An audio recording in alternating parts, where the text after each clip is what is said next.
Good morning বন্ধুরা। তো আজকে সকালে গিয়েছিলাম ঠাকুরের মিষ্টি আনতে, গিয়ে ছেঁড়া পরোটা দেখে একটু লোভ হলো, তাই বাড়ির জন্য একটু ছেঁড়া পরোটা নিয়ে এসেছি। তরকারিটা দেখে মনে হচ্ছিল যে আজকে ভালো করেছে, দেখি কিসের তরকারি করেছে।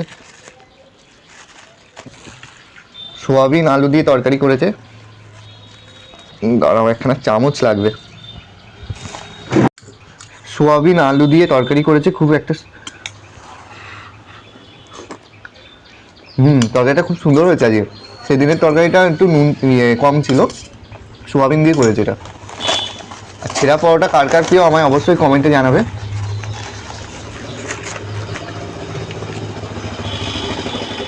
পুরো একটা বড় পরোটা ওরা ভেজে ওইটাকে হাত দিয়ে সেই ছিঁড়ে ছিঁড়ে দেয়। আমাদের এখানে এটাকে ছেঁড়া পরোটা বলে, আবার অনেক জায়গায় এটা পিটাই পরোটা বলে। দেখেছো, অনেক লেয়ার হিসাবে এরা করে। এটা খেতে কিন্তু হেভি হয়। আর এই ভিতরের যে এই সাদাটা পুরো, এটা খেতে আরও ভালো লাগে। তোমাদের এখানে এই পরোটাকে কি বলে আমায় অবশ্যই কমেন্টে জানাবে। খেয়ে এই পরোটা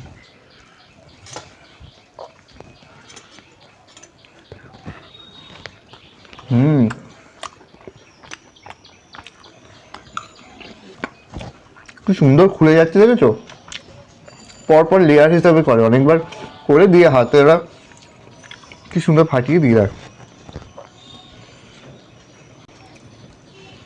কি সুন্দর নরম তুলতুলে হয়েছে পরোটাটা, একদম খুলে যাচ্ছে।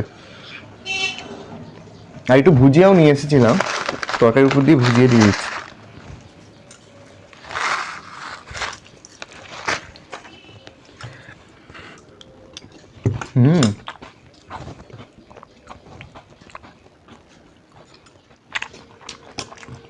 তোমাদের কার কার ছেঁড়া পরোটা খেতে ভালো লাগে আমার অবশ্যই কমেন্টে জানাবে। আর মিষ্টির দোকানের পরোটা একটা স্বাদই আলাদা, এটা কিন্তু বাড়িতে তৈরি করলে এত সুন্দর লাগে না। ব্রেকফাস্ট আমার কমপ্লিট হয়ে গেছে। আর এখানে পেঁয়াজ আর আলু ভাজছি, কারণ আজকে সোয়াবিন করবো, মা তো আজকেও আসেনি। আর এখানে সোয়াবিনটা ভেজে রেখে দিয়েছিলাম, এই সোয়াবিনটাই রান্না করে রেখে দেবো আজকে। আর কিন্তু ভালো লাগছে না, বাপিকে বলেছিলাম, বাপি এখানে ভাতটা তৈরি করে রেখে দিয়েছে। আর এই মশলার পেস্টটা করে রেখেছিলাম, এটা এবার এর মধ্যে দিয়ে করে রেখে দেবো, শুধু সোয়াবিন আর ভাত।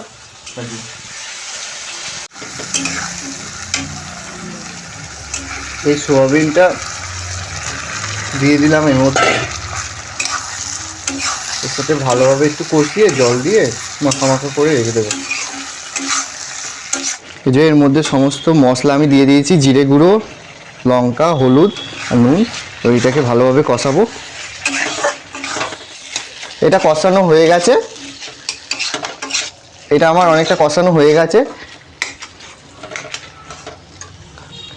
আর আর আমি ইউটিউবে দেখছিলাম যে এর মধ্যে একটুখানি যদি সস দেওয়া যায় তাহলে নাকি টেস্ট আরও বেড়ে যায়। তো আমি একটু সসও দিয়ে দেবো এর মধ্যে। টমেটো দিয়েছিলাম আমি পেস্টের মধ্যে, আর সস দিলে নাকি আরও টেস্ট লাগবে, তাই সস দিয়ে আর একটু কষাবো।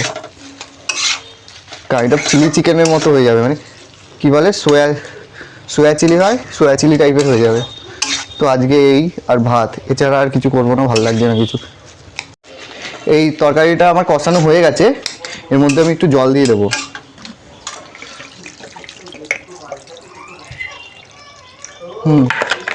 এটা ভালোভাবে ফুটলেই নামিয়ে রেখে দেবো। আর বাপি ভাত তো করে রেখেছিল, একটা জিনিস সকালে শাকও করে রেখে দিয়েছিল বাপি। তো আর আমি শুধু এই সোয়াবিনটা তৈরি করলাম। শুধু সোয়াবিন দিয়ে খেতে ইচ্ছা করছিল না, তাই একটু ডিম ভেজে নিচ্ছে এখন। এই যে পেঁয়াজ কুচিয়ে রেখেছিলাম, একটু কয়েকটা ডিম ভেজে নিই।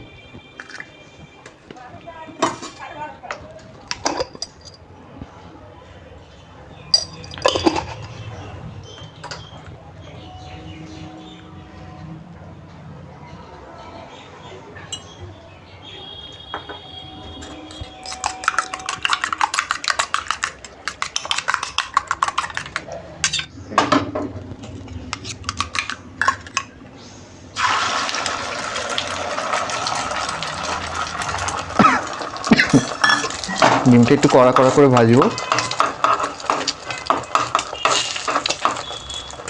মা না থাকলে যা হয়, 2 দিন ধরে ডিমই খাচ্ছি।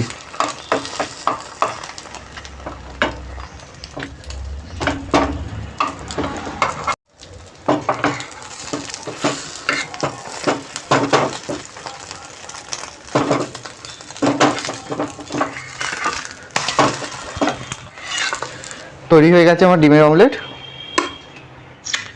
তো দুপুরে লাঞ্চ নিয়ে আমি বসে পড়েছি। তো লাঞ্চে আছে পাঁচ শাক। পাপি পাঁচ শাকটাকে কোচায়নি, শুধু এমনি ভেজে নিয়েছে পুরো গোটা গোটা। আর ডিম ভাজা আমি করলাম, আর সোয়াবিন আলুর তরকারি এটাও আমি করেছি।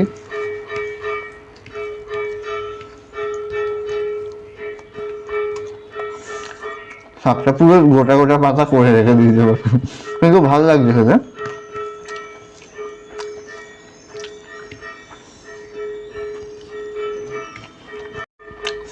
এই পাঁচ শাকটা মেনলি গরমকালেই পাওয়া যায়। পাঁচ শাক কিন্তু আমার খুব প্রিয়। তোমাদের কার কার পাঁচ শাক প্রিয় আমার কমেন্টে বলো। আর এই পাঁচ শাকের পাঁচ শাক দিয়ে একটা ডাল করে মা, খুব সুন্দর লাগে খেতে এটা।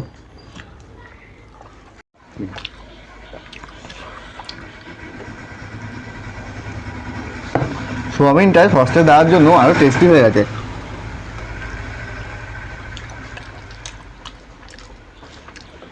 কালারটা কিন্তু দারুণ এসেছে সোয়াবিনটা।